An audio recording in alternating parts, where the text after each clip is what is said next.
All right. Well, gosh, it's a treat for me to be here in Middle Tennessee today, and we're talking with Paul Moore, and I'm very interested in his responses as turfgrass science as a turfgrass science specialist at the University of Tennessee.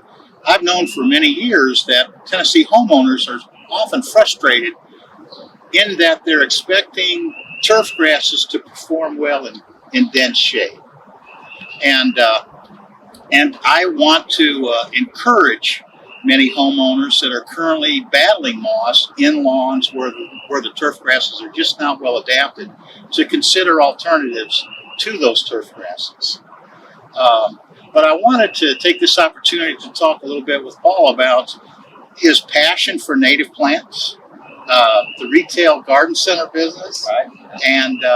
and especially how early on you developed this keen interest in native plants in general. And then we'll talk a little bit more about specifics regarding moss. Sounds great.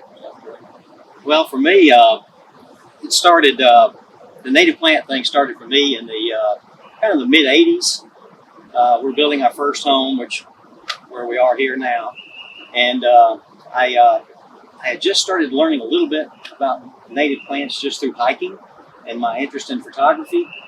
And so, next thing I know, I'd have a few customers that would come by the garden center and they'd say, "Hey, do you want these Virginia bluebells, or do you want these ferns?" So I'd say, "Well, yeah, I've just got a new garden at home." So I would just start planting native plants. And about maybe 7 years or so after I started planting the garden, I sent some photographs into Fine Gardening magazine in Connecticut, and they sent the editor down in pretty short order to interview me and to ask me if I would photograph the garden and write an article for the magazine. Wow, in Connecticut. In Connecticut. So, and at that time, I was just starting getting some of my photography published, and they were like the gold standard in the gardening magazine. So I sent the photos to them, and they were interested. So that kind of started the story of kind of how it all started, both photographically and just my interest in native plants. So would you say that early on, you being a retail garden center owner, Right. was that your hobby? It started. Or was it above a hobby? It was really above a hobby. I was, when I really first got interested in native plants, I finally soon on kind of thought of it as more of a native plant sanctuary. Being here. Yes. A native plant sanctuary. So again, I began to grow and learn about more and more native plants, and then what I would learn, I would begin to share with customers coming in that had similar issues, like I've got lots of shade, or Yes. I want something, I don't want to have to use a lot of chemicals, or Yes. just whatever, just an alternative type of gardening. And there wasn't a lot of information available at the time. Well, that's what I was going to ask. With the passion that you have for native plants, looking back in that time frame, how much of that was self-study? It was all self-study. Okay, and we got to remember now, this is before internet. Yeah, before internet. Yeah. So, can you share with us maybe what you consider 2 or 3 of your most favorite resources, hard copy resources, or who do you like to read? Well, for information, because I'm kind of science-based, right? And so as a result of that, I'm kind of pessimistic. Right. Well, my favorite type of knowledge, or knowledge, an example would be, I love scientific knowledge combined with indigenous wisdom. Yes. So I like that's a bumper sticker, Paul. Yeah. Can you say that again for the group? I like to combine scientific knowledge with indigenous wisdom, and that I didn't coin that term, but I'd had that thought long ago because I always wanted to learn again what the scientists were learning. Yes. But they weren't sharing so freely with gardeners. But then the people that really knew the land, that lived the land, yes, everything from just herb growers to just people that just loved wild plants and knew them. So I read Robin Wall Kimmerer's book called Gathering Moss. Yes, and she's familiar with it. She's a Potawatomi Native American Yes. and scientists. Yeah. So when I read that book, the light bulbs went off. Like, I'm not the only one that's interested in these two disciplines. Right. So, I mean, she's a great resource. That book is a real inspirational and informational. Well, that's what I wondered. I understand that it's kind of motivational. Absolutely. Yeah. And to me, it's just like in my photography. It's not just the photograph. It's the feelings you get when you're in a beautiful place. What creates awe and excitement. Yeah. And to me, that's beautiful light, a beautiful garden, nature. I mean, those things are, they're food for the soul. And Paul, one thing I've learned, and I'm just an average photographer, but I always thought that cloudy days weren't your best friend. Well, I loved looking out and seeing the sun. I'm not sure I would do well in Oregon in the wintertime. Right. With all the cloud cover. I spent a lot of time in Columbus, Ohio, Sure. During the winters, and sometimes you kind of, you're not depressed, but you're lethargic. Right. But photographers love shade, and gosh, look at the environment we're in today. Well, it's one of the things about photography is that you learn to understand the subtleties of light, all the different types of light, and the types of light that make good photography. So, a real deep, what I call a deep shade, is not really good for photography. But if you have like a high cloud, and the sun's just trying to break through the that white, it creates this magical light, which is just amazing. So my next question is, do you, having been here this long at one location in just a beautiful setting, if I didn't see the cars parked outside, I would think we were in Appalachia. But what's it like, and do you recall what the landscape was like when you started versus what it is today? Oh, yes. As a matter of fact, there was little of any substantial native plants, other than the trees, the big existing trees that were here. There were a few spice bush and maybe some black haw viburnums, but those kind of things. And some of the early spring wildflowers like spring beauty and toothwort, some of those things. But almost everything you see that's a fern or a wildflower or a shrub or even a small tree, I've planted in the 35 years that we've been here. So with that said, early on, how much was trial and error? Oh, a lot. Matter of fact, one of the things I would do, if I had wildflowers, I would plant, if I had like 20 or so wildflowers, I'd plant them in different spots around the house and let them decide where they were best adapted. And then where they started doing well, I would transplant the others there. But, I was always, there's obviously certain wildflowers and certain plants that maybe the zone is not quite right for here. Yeah. So every once in a while, I try to push that and go, well, it's a little more hardy than you think. Or, again, just to push the limits on those plants and see how they would perform.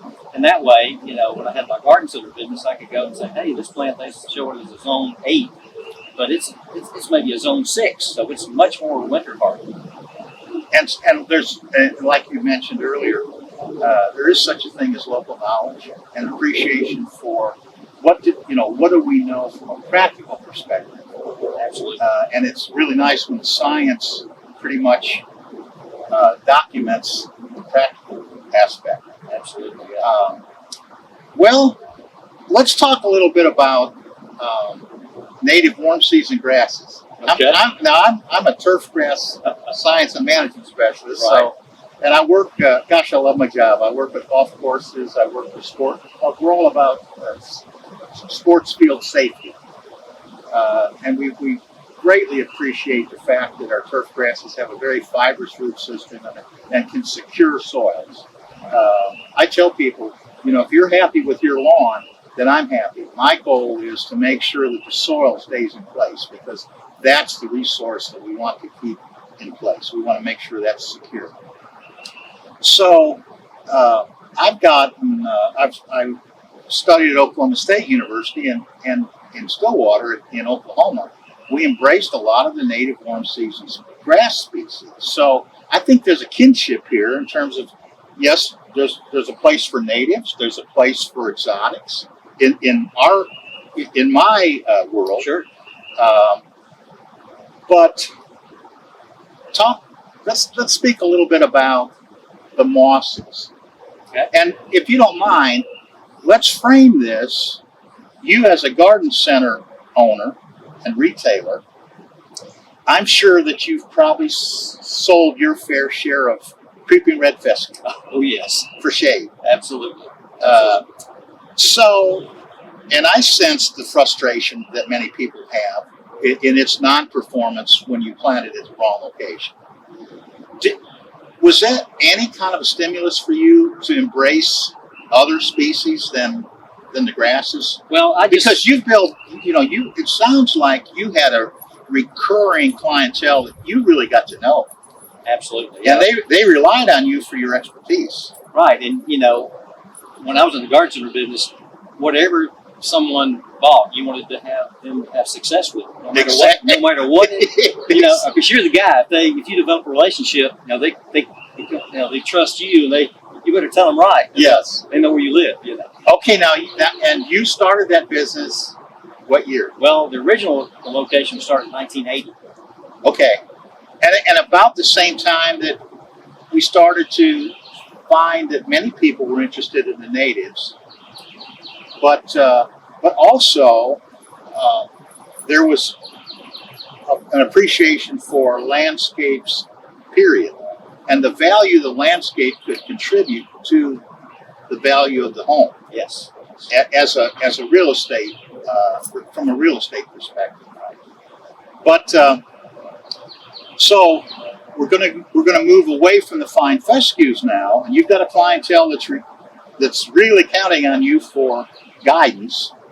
When did you start to roll out this moss idea? And if you don't mind, Paul, go 90 degrees to the video camera. I love your marketing. And you might explain that. Go ahead and brag on your daughter.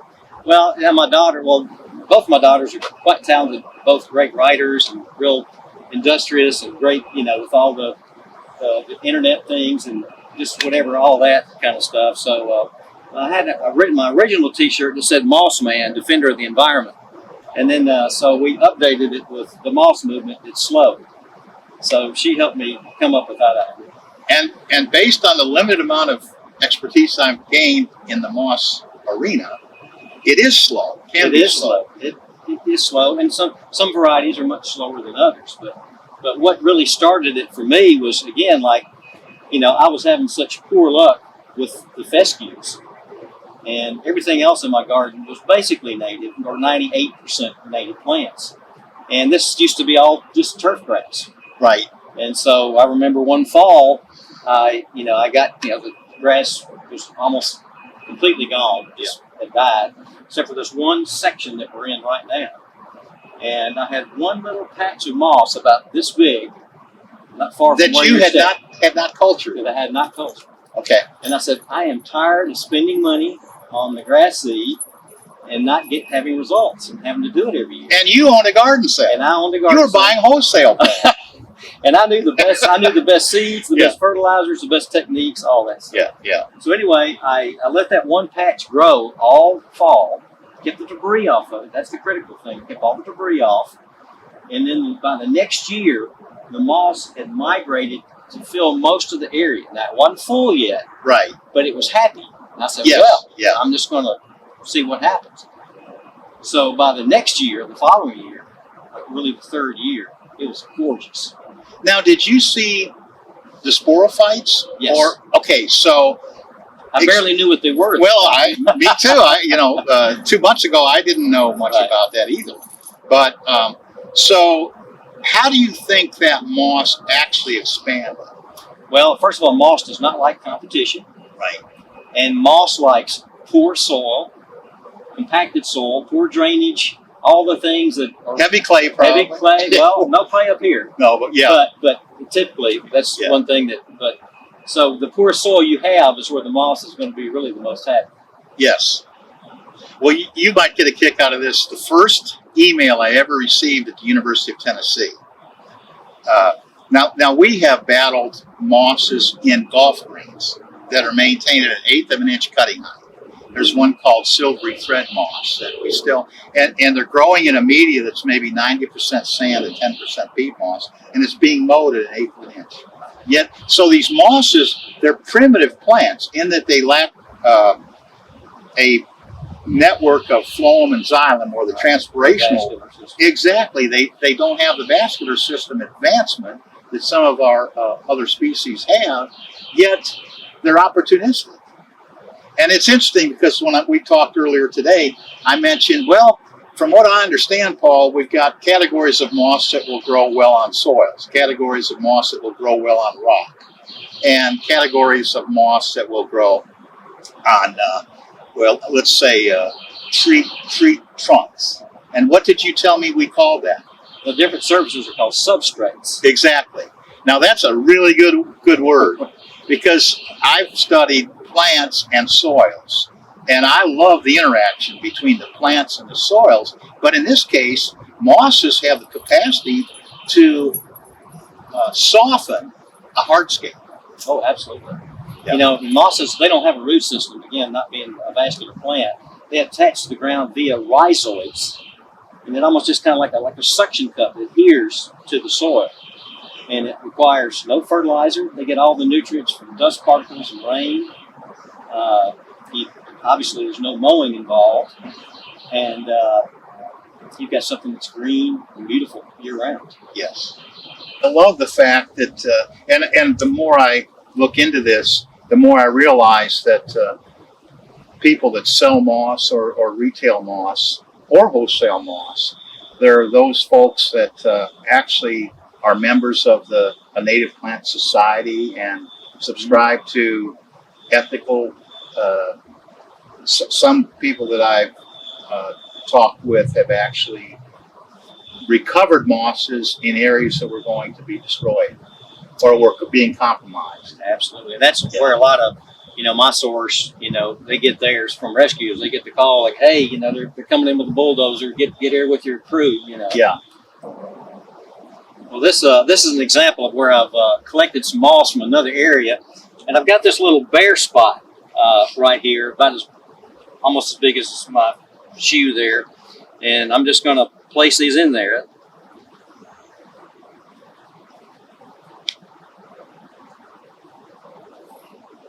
I mean, with moss, it's important to just firm it in like that.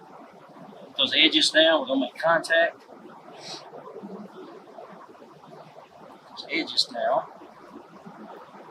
And then get ready for it. Uh-oh. Put the big, Hey, let me do that, Paul. I can probably add a little more weight. Put the big foot on it, water it in again, Yeah. and it'll take right off. What's interesting is a lot of the same principles in terms of sod installation. It's got to keep good contact with the soil. You don't want the air pocket. That's right. And if it pops up, you want to go back again, put the big foot on. Well, now, speaking of Bigfoot, what about traffic tolerance? That's a great question. I tell people that moss, you can walk on it all day, which I do, but you can't roughhouse on it. Yes, it's not a volleyball court. It's not a volleyball court. You can't let your dog go ripping through it.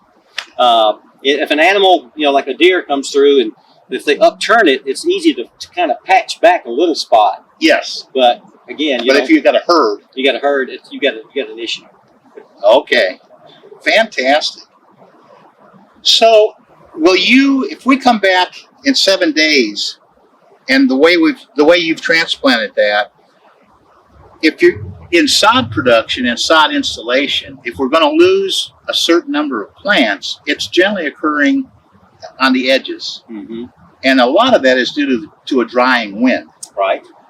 But in this case, would you see necessarily some dehydration on those edges? That would probably be the first place it would show up. Okay. But, in pretty short order, it'll start sending out new little runners from that. So, yeah. But you just keep an eye on it. And as a matter of fact, if you look very carefully here, you see that patch that we just did. Yeah. This was an area that I patched right here all this last year.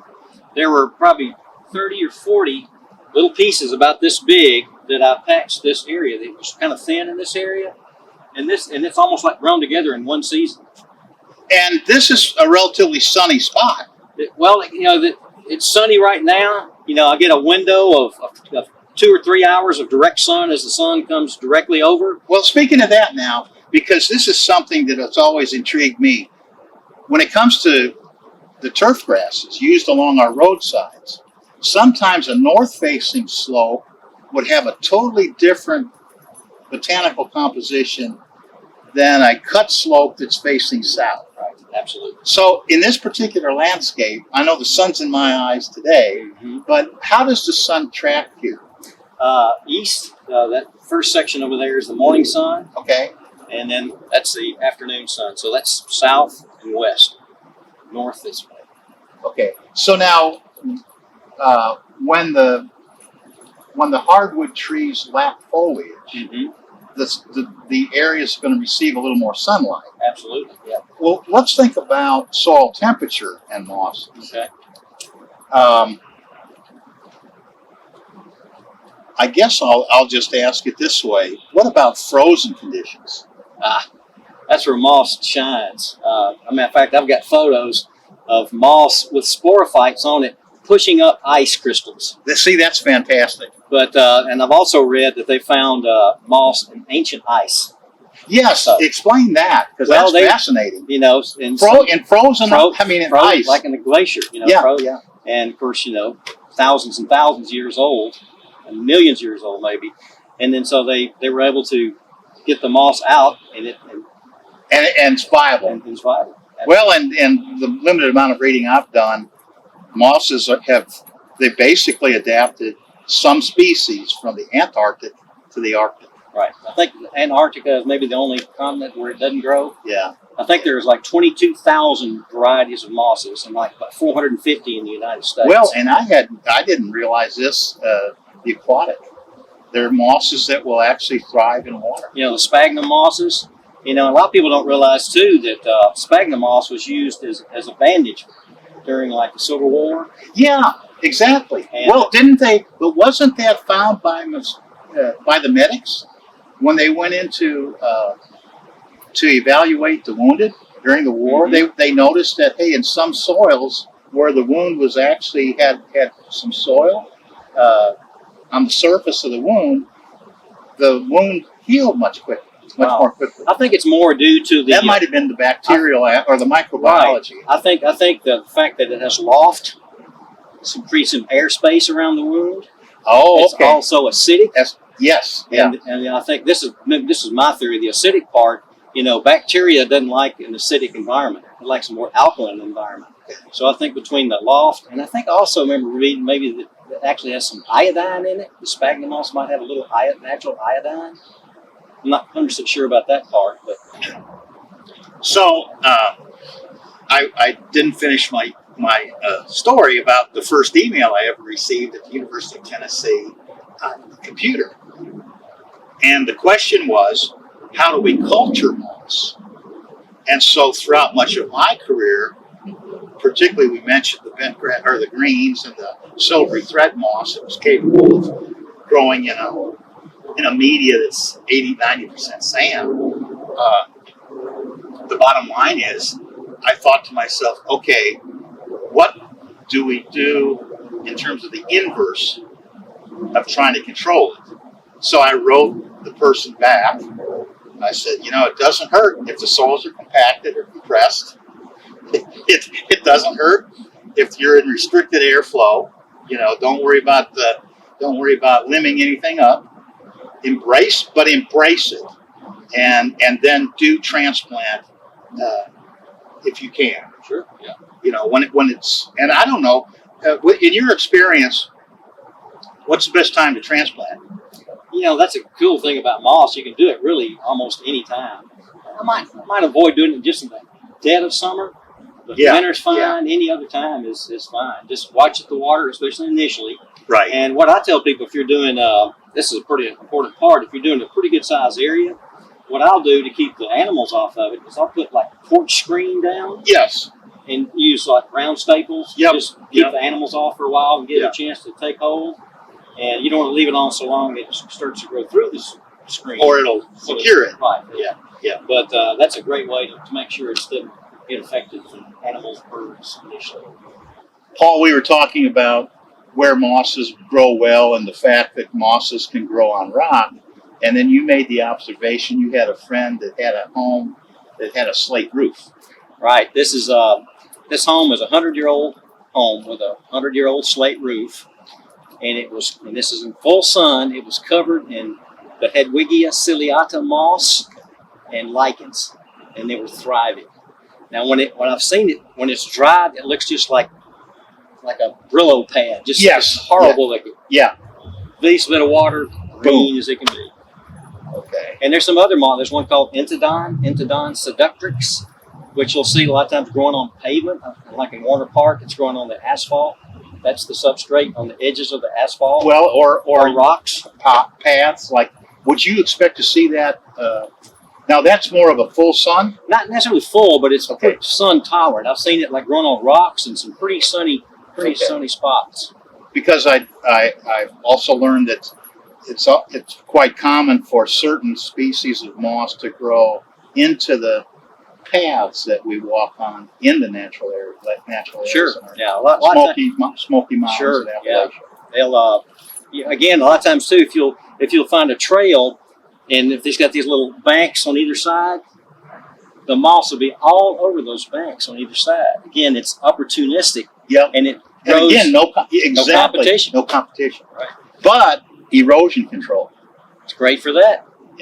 Well, this is all fern moss. This is an area I actually patched, but this is a very common moss, Thuidium delicaculum, or fern moss. Okay. It's a great one, probably a little more readily available.